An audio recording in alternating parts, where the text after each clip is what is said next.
അസ്സാം വലൈക്കും dear friends. ഇന്നത്തെ നമ്മുടെ സ്പെഷ്യൽ നിങ്ങൾ ആരും ഇതുവരെയും ട്രൈ ചെയ്ത് നോക്കിയിട്ടില്ലാത്ത ഒരു അടിപൊളി വെറൈറ്റി റെസിപ്പിയാണ്. നമ്മുടെ ഈ വീഡിയോ കണ്ടുകൊണ്ടിരിക്കുന്ന സമയത്ത് നിങ്ങൾക്ക് ഇഷ്ടപ്പെടുകയാണെങ്കിൽ ഒന്ന് ലൈക്ക് ചെയ്തേക്കണേ. അതുപോലെ തന്നെ നമ്മുടെ ഈ ചാനൽ ആദ്യമായിട്ട് കാണുന്നവരും ഇതുവരെയും സബ്സ്ക്രൈബ് ചെയ്യാത്തവരും പ്ലീസ് ഒന്ന് സബ്സ്ക്രൈബ് ചെയ്തേക്കണേ. ഞാനിടുന്ന വീഡിയോസ് ഉടനടി കിട്ടുന്നതിനായി സബ്സ്ക്രൈബ് ബട്ടന്റെ തൊട്ടടുത്ത് കാണുന്ന ബെല്ലൈക്കൺ കൂടി ക്ലിക്ക് ചെയ്തിട്ട് ഓൾ എന്ന ഓപ്ഷൻ എനേബിൾ ചെയ്യാനും മറക്കല്ലേ. ആദ്യം തന്നെ ഇതിനായിട്ട് ഒരു ബൗളിലേക്ക് 250 ml കപ്പിന് അരക്കപ്പ് പച്ചരി ഇട്ട് കൊടുക്കാം. അളവ് കപ്പിലാണെന്നുണ്ടെങ്കിൽ അളവ് കപ്പിൽ അളന്നെടുക്കാം. അളവ് കപ്പ് ഇല്ലാന്നുണ്ടെങ്കിൽ നമ്മൾ ചായയും വെള്ളമൊക്കെ കുടിക്കുന്ന ഗ്ലാസിന്റെ അളവിൽ അര ഗ്ലാസ് പച്ചരി എടുക്കുക. നമ്മൾ സാധാരണ പത്തിനും ഇടിയപ്പത്തിനും പുട്ടിനൊക്കെ എടുക്കുന്ന സാധാരണ പച്ചരിയാണ് എടുത്തിട്ടുള്ളത്. ഇനി ഇതിലേക്ക് ഒരു 2 ടേബിൾ സ്പൂൺ ചെറുപയർ പരിപ്പ് ഇട്ട് കൊടുക്കാം. ഇനി നന്നായിട്ട് ഇതൊന്ന് കഴുകിയെടുക്കാം. പച്ചരിയും ചെറുപയർ പരിപ്പും നല്ലതുപോലെ കഴുകി വൃത്തിയാക്കി എടുത്തിട്ടുണ്ട്. ഇനി ഈ പച്ചരിയും ചെറുപയർ പരിപ്പും ഒന്ന് കുത്തെടുക്കണം. അതിനാവശ്യമായിട്ടുള്ള വെള്ളം ഒഴിച്ചു കൊടുക്കാം. ഇനി പച്ചരിയും ചെറുപയർ പരിപ്പും ഒന്ന് കുതിർന്ന് കിട്ടണം. 1 മണിക്കൂറെങ്കിലും എടുക്കും കുതിർന്ന് കിട്ടാൻ വേണ്ടിയിട്ട്. പെട്ടെന്ന് കുതിർന്ന് കിട്ടണമെന്നുണ്ടെങ്കിൽ നല്ല ചൂടുവെള്ളം ഒഴിച്ചിട്ട് ഒരു അരമണിക്കൂർ വെച്ചിരുന്നാൽ മതിയാവും. ഞാനിപ്പോൾ 1 മണിക്കൂർ വെള്ളത്തിലിട്ട് വെക്കുകയാണ്. ഇനി നമുക്ക് കുറച്ച് ശർക്കര ഒന്ന് ഉരുക്കിയെടുക്കണം. ഞാനിപ്പോൾ 250 ml കപ്പിന് 1 കപ്പ് ശർക്കരയാണ് എടുത്തിട്ടുള്ളത്. ഇത് അത്യാവശ്യം മധുരമുണ്ട്. ഇത്രയും മധുരം വേണ്ടാന്നുണ്ടെങ്കിൽ 1/4 കപ്പ് ശർക്കര എടുത്താൽ മതിയാവും. ശർക്കര ഉരുക്കുന്നതിന് ആവശ്യമായിട്ടുള്ള വെള്ളം ഒഴിച്ചു കൊടുക്കാം. ഒരു അരക്കപ്പ് വെള്ളമാണ് ഒഴിച്ചു കൊടുക്കുന്നത്. 1 കപ്പ് ശർക്കരയ്ക്ക് അരക്കപ്പ് വെള്ളമാണ് എടുത്തിട്ടുള്ളത്. ഗ്ലാസിന്റെ അളവിലാണെന്നുണ്ടെങ്കിൽ 1 ഗ്ലാസ് ശർക്കര അളന്നെടുക്കുക. അതിന് അര ഗ്ലാസ് വെള്ളം ഒഴിച്ചിട്ട് ഇതൊന്ന് ഉരുക്കിയെടുക്കുക. അപ്പോൾ ശർക്കര എല്ലാം ഉരുക്കി കിട്ടിയിട്ടുണ്ട്. ഒരു നൂൽ പാവൊന്നും ആവേണ്ട ആവശ്യമൊന്നുമില്ല. ഈ ഒരു കടായിലേക്ക് 1 ലിറ്റർ പാലൊഴിച്ചു കൊടുക്കാം. പാലെടുക്കുമ്പോൾ നല്ല കട്ടിയുള്ള പാല് എടുക്കുക. ഇനി ഈ പാലൊന്ന് തിളപ്പിച്ചെടുക്കാം. ഇതിന് പകരമായിട്ട് 1/2 ലിറ്റർ പാലും 1/2 ലിറ്റർ വെള്ളം വേണമെന്നുണ്ടെങ്കിൽ ഒഴിച്ചു കൊടുക്കാം. അപ്പോൾ കുറച്ചും കൂടെ ടേസ്റ്റ് കിട്ടുന്നത് 1 ലിറ്റർ പാലിൽ ചെയ്തിട്ടെടുക്കുമ്പോഴാണ്. അതിന് പകരമായിട്ട് നിങ്ങൾക്ക് തേങ്ങാപ്പാലിലും ഇത് ചെയ്തിട്ടെടുക്കാവുന്നതാണ്. തേങ്ങക്ക് ഒരുപാട് വിലയില്ല. അപ്പോൾ പാലിൽ ചെയ്തിട്ടെടുക്കുമ്പോൾ തേങ്ങാപ്പാലിൻ്റെ ആ ടേസ്റ്റ് തന്നെയാണ് കിട്ടുന്നത്. ടേസ്റ്റിനൊന്നും വ്യത്യാസമൊന്നുമില്ല. ആ പാലുണ്ടെന്നുണ്ടെങ്കിൽ അതിൽ ചെയ്യുക. പാലിൽ ചെയ്യാനാണ് എളുപ്പമെങ്കിൽ പാലിൽ ചെയ്തിട്ടെടുക്കുക. പാലൊന്ന് തിളച്ച് വരട്ടെ. ഇതുപോലെ ഇടയ്ക്കൊന്ന് ഇളക്കി കൊടുക്കുക. തിളച്ചിട്ടുണ്ട്. കൈവിടാതെ ഇടയ്ക്കിടയ്ക്ക് ഒന്ന് ഇളക്കി കൊടുക്കുക. നല്ല കട്ടിയുള്ള പാലായതുകൊണ്ട് അടിക്ക് പിടിക്കും. അപ്പോൾ അതുകൊണ്ട് ഇളക്കി കൊടുത്തുകൊണ്ടേ ഇരിക്കുക.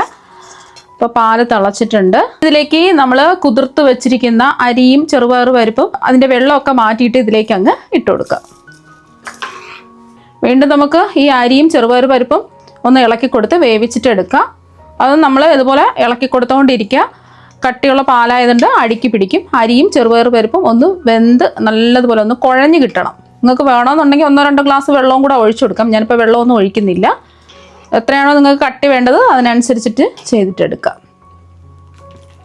ഇപ്പോൾ ഒരു 1/4 ഭാഗത്തോളം പച്ചരിയും അതുപോലെ തന്നെ ചെറുപയർ പരിപ്പും വെന്തിട്ടുണ്ട്. നിങ്ങൾ വിചാരിക്കും കുക്കറിലൊക്കെ വെച്ചിട്ട് ഇതൊന്ന് വേവിച്ചിട്ട് എടുത്തുകൂടെ. അത് അത്ര ടേസ്റ്റ് ഉണ്ടാവില്ല. ഇതുപോലെ പാലിൽ തന്നെ ഇതുപോലെ തിളപ്പിച്ച് വറ്റിച്ച് വേവിച്ചിട്ടെടുക്കുക. എന്നാൽ മാത്രമേ ഒരു പ്രത്യേക ടേസ്റ്റ് ഇതിനുണ്ടാവുള്ളൂ.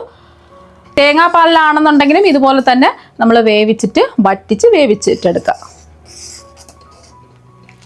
അപ്പോൾ കുറച്ചും കൂടെ ഒന്ന് ആവാനുണ്ട്. 1/4 ഭാഗത്തോളം മാത്രമേ വെന്തിട്ടുള്ളൂ. അതുപോലെ തന്നെ ഈ സൈഡിലൊക്കെ പറ്റി പിടിച്ചിരിക്കുന്നത് ഇളക്കി ഇട്ട് കൊടുക്കുക. അല്ലാന്നുണ്ടെങ്കിൽ ആ സൈഡിലൊക്കെ പറ്റി പിടിച്ചിരിക്കുന്നത് കരിഞ്ഞു പോകും. ഇപ്പോൾ അതെല്ലാം ഒന്ന് വറ്റി വന്നിട്ടുണ്ട്. ഇതുപോലെ വെന്ത് വറ്റി കുറുകി വരണം. എന്നാലാണ് അതിന് ഒരു ടേസ്റ്റ് കിട്ടുന്നത്. വെന്തിട്ടുണ്ടോ എന്ന് കുറച്ചെടുത്ത് നോക്കി ചെക്ക് ചെയ്ത് നോക്കാം. കുറച്ചൊന്ന് ഇതിൻ്റെ ചൂട് മാറിയിട്ട് കയ്യിൽ പിടിച്ച് നോക്കുക വെന്തിട്ടുണ്ടോ എന്ന്. കയ്യിൽ കുറച്ചെടുത്ത് ഇതുപോലെ ഇതൊന്ന് പ്രസ് ചെയ്ത് നോക്കുക. ഇപ്പോൾ കണ്ടില്ലേ നല്ലതുപോലെ വെന്തിട്ടുണ്ട്. പച്ചരിയും ചെറുപയർ പരിപ്പൊക്കെ വെന്തിട്ടുണ്ട്. ഈ സ്പൂൺ കൊണ്ടോ അല്ലെങ്കിൽ മാഷർ കൊണ്ടോ ഒന്ന് ഇതുപോലെ ഒന്ന് ഉടച്ചെടുക്കുക.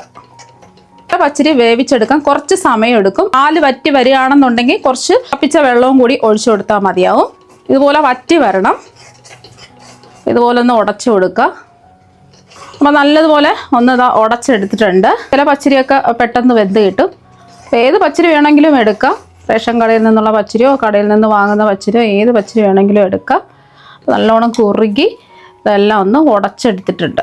ഇനി ഇതിലേക്ക് നമ്മൾ ഉരുക്കി മാറ്റി വെച്ചിരിക്കുന്ന ശർക്കര പാനി ഒഴിച്ചു കൊടുക്കാം. കല്ലും മണ്ണൊക്കെ ഉണ്ടെന്നുണ്ടെങ്കിൽ അരിച്ചിട്ട് വേണം ഒഴിക്കാൻ. ഫുള്ളായിട്ട് അങ്ങ് ഒഴിക്കാം. ഒന്ന് ഇളക്കി യോജിപ്പിച്ചെടുക്കാം. ശർക്കരയ്ക്ക് പകരം പഞ്ചസാര വേണമെന്നുണ്ടെങ്കിലും ചേർത്ത് കൊടുക്കാവുന്നതാണ്. എല്ലാവർക്കും പഞ്ചസാര അത്ര ഇഷ്ടം ഉണ്ടാവില്ല. അതുകൊണ്ടാണ് ശർക്കര എടുത്തിട്ടുള്ളത്. മധുരമൊക്കെ അവരവരുടെ ഇഷ്ടത്തിനനുസരിച്ച് കൂട്ടിയും കുറച്ചൊക്കെ എടുക്കാവുന്നതാണ്. എല്ലാം ഒന്ന് മിക്സ് ചെയ്ത് യോജിപ്പിച്ചെടുക്കുക. അപ്പോൾ ഒന്ന് ഇളക്കി യോജിപ്പിച്ചതിന് ശേഷം ഫ്ലേവറിന് വേണ്ടിയിട്ട് ഏലക്കാപ്പൊടി ചേർത്ത് കൊടുക്കുക. ഒരു 1/2 ടീസ്പൂൺ ഏലക്കപ്പൊടിയാണ് ചേർത്ത് കൊടുക്കുന്നത്. ഏലക്ക പൊടി ഇല്ലാന്നുണ്ടെങ്കിൽ ഏലക്ക ഒരു 4-5 തല്ലി ചേർത്ത് കൊടുത്താലും മതി. ഇത് പഞ്ചസാരയൊന്നും ഇല്ലാതെ പൊടിച്ചെടുത്ത ഏലക്കപ്പൊടിയാണ് 1/2 ടീസ്പൂൺ എടുത്തിട്ടുള്ളത്. പഞ്ചസാരയും കൂടി ചേർത്ത് പൊടിച്ച ഏലക്കപ്പൊടിയാണെന്നുണ്ടെങ്കിൽ 1 ടീസ്പൂൺ എടുക്കുക. എന്നിട്ട് മിക്സ് ചെയ്ത് യോജിപ്പിച്ചെടുക്കുക. അപ്പോൾ നമ്മൾ തേങ്ങാപ്പാലിലാണ് ചെയ്തിട്ടെടുക്കുകയാണെന്നുണ്ടെങ്കിൽ 2ാം പാലിൽ ഈ അരിയും ചെറുപയർ പരിപ്പും വേവിച്ച് കുറുക്കി എടുത്തതിന് ശേഷം ലാസ്റ്റിൽ 1ാം പാല് ചേർത്ത് കൊടുത്താൽ മതി. എല്ലാം ഒന്ന് മിക്സ് ചെയ്ത് യോജിപ്പിച്ചെടുത്തിട്ടുണ്ട്. ഇനി തിളക്കേണ്ട ആവശ്യമൊന്നുമില്ല. ശർക്കരപ്പാനി ഒഴിച്ച് നല്ലതുപോലെ ഒന്ന് ചൂടായാൽ മാത്രം മതി. ഇതിവിടെ ഇരിക്കട്ടെ. ഇനി ചൂടായി കിടക്കുന്ന ഒരു കടായിലേക്ക് നമുക്ക് 1-2 ടേബിൾ സ്പൂൺ നെയ്യ് ഒഴിച്ചു കൊടുക്കാം. ഞാനിപ്പോൾ 1 ടേബിൾ സ്പൂൺ നെയ്യാണ് ഒഴിച്ചു കൊടുക്കുന്നത്. നെയ്യിൻ്റെ ടേസ്റ്റൊക്കെ ഇഷ്ടമാണെന്നുണ്ടെങ്കിൽ 2 ടേബിൾ സ്പൂൺ നെയ്യ് വരെ എടുക്കാം. അപ്പോൾ നെയ്യൊന്ന് ചൂടായതിനു ശേഷം കുറച്ച് കശുവണ്ടി പരിപ്പും അതുപോലെ തന്നെ കുറച്ച് ബദാം കട്ട് ചെയ്തതും കുറച്ച് ഉണക്കമുന്തിരിയും കൂടി ഇട്ട് ഒന്ന് നമുക്ക് വറുത്ത് കോരിയെടുക്കാം. ബദാം ഉണ്ടെന്നുണ്ടെങ്കിൽ ചേർത്ത് കൊടുത്താൽ മതി. ബദാം ഇല്ലാന്നുണ്ടെങ്കിൽ ബദാം ചേർക്കേണ്ട ആവശ്യമില്ല. ഇപ്പോൾ കശുവണ്ടിയൊക്കെ നിറമൊക്കെ മാറി ഉണക്കമുന്തിരിയൊക്കെ വീർത്ത് വന്നിട്ടുണ്ട്. ഇത്രയും മതി. ഇനി ഇത് നമ്മൾ തയ്യാറാക്കി വെച്ച പായസത്തിലേക്ക് അങ്ങ് ഒഴിച്ചു കൊടുക്കാം. എല്ലാം കൂടിയിട്ട് ഒന്ന് ഇളക്കി യോജിപ്പിച്ചെടുക്കാം. നല്ല സൂപ്പർ ടേസ്റ്റാണ്. അപ്പോൾ വീട്ടിൽ പച്ചരിയും ചെറുപയർ പരിപ്പും ഒക്കെ ഉണ്ടെന്നുണ്ടെങ്കിൽ പെട്ടെന്ന് ഈസി ആയിട്ട് റെഡിയാക്കി എടുക്കാവുന്നതേ ഉള്ളൂ. അരി കുതിർക്കേണ്ട ഒരു താമസം മാത്രമേ ഉള്ളൂ. നമ്മൾ പാലിൽ നമ്മൾ വേവിച്ചിട്ട് എടുക്കുന്നത് കൊണ്ടാണ് അരി കുതിർത്ത് എടുത്തിട്ടുള്ളത്. പിന്നെ സ്കൂൾ വിട്ട് വരുന്ന കുട്ടികൾക്കൊക്കെ ഒരുപാട് നല്ലതാണ്. പ്രത്യേകിച്ച് പാലൊന്നും കുടിക്കാത്ത കൊച്ചു മക്കൾക്കൊക്കെ ആണെന്നുണ്ടെങ്കിൽ ഇതുപോലെ വെറൈറ്റി ആയിട്ട് തയ്യാറാക്കി കൊടുക്കുകയാണെന്നുണ്ടെങ്കിൽ ഒരുപാട് നല്ലതാണ് ആരോഗ്യത്തിന്. ഇനി ഇത് ഒരു ബൗളിലേക്ക് മാറ്റാം.